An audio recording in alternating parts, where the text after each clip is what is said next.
सूर्याने केला मघा नक्षत्रात प्रवेश. यापूर्वी 15 दिवस सूर्य आश्लेषा नक्षत्रात होता. आश्लेषा नक्षत्र हे बुधाचं नक्षत्र आहे.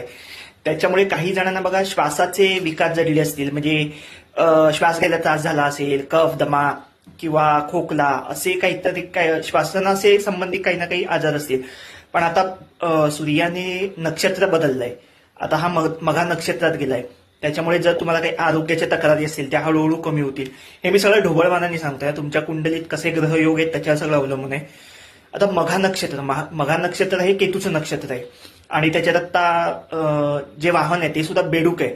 त्याच्यामुळे या 15 दिवसात प्रचंड पाऊस पडेल बघा. त्याच्यानंतर सुद्धा जे सूर्य नक्षत्र बदलणार आहे ते सुद्धा शुक्राचं नक्षत्र आहे आणि त्याच्यात सुद्धा वाहन म्हैस आहे. बेडूक आणि म्हैस दोघांना पाऊस खूप प्रचंड आवडतो. त्याच्यामुळे हे 15 दिवस, पुढचे 15 दिवस असे साधारण 1 महिनाभर पाऊस आता प्रचंड पडणार आहे. आता कन्या राशीमध्ये सूर्याने प्रवेश केला आहे आणि तिकडेच केतू सुद्धा आहे. सूर्य आणि केतू जेव्हा एकत्र येतात तेव्हा मुख्य म्हणजे तुम्हाला काळजी घ्यायची आहे तुमच्या आरोग्याची. तुमच्या आरोग्यावर परिणाम होऊ शकतो. याच्यात सिरियस काही नाही, घाबरून जाऊ नका. पण थोडीशी आरोग्याची काळजी घेतलेली चांगली असते. पोटाचे विकार जडू शकतात, तेवढी थोडीशी काळजी घ्या. दुसरी गोष्ट, सूर्य म्हणजे आपले वडील, आपले पिता यांचा कारक आहे. त्याच्यामुळे बाबांशी थोडेसे वादविवाद, भांडणं किंवा दोघांमध्ये गैरसमज असं काहीतरी होऊ शकतं. तेवढी काळजी घ्या.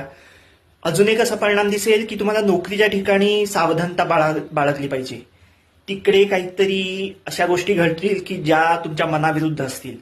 त्याच्यामुळे थोडासा संयम ठेवा. घाईघाईत कुठले निर्णय घेऊ नका सध्या. नोकरीत किंवा नोकरीच्या ठिकाणी काहीतरी अशा गोष्टी घडतील की तुम्हाला त्या टाळायच्या होत्या पण तुम्ही त्या टाळू शकल्या नाही. त्याच्यामुळे कदाचित नोकरीत अडचणी पण येतील काही जणांना. म्हणून मी सांगतो की हे ढोबळमानाने सांगतोय. तुमच्या कुंडलीत कसे ग्रहयोग असतात त्याच्यावर सगळं अवलंबून आहे.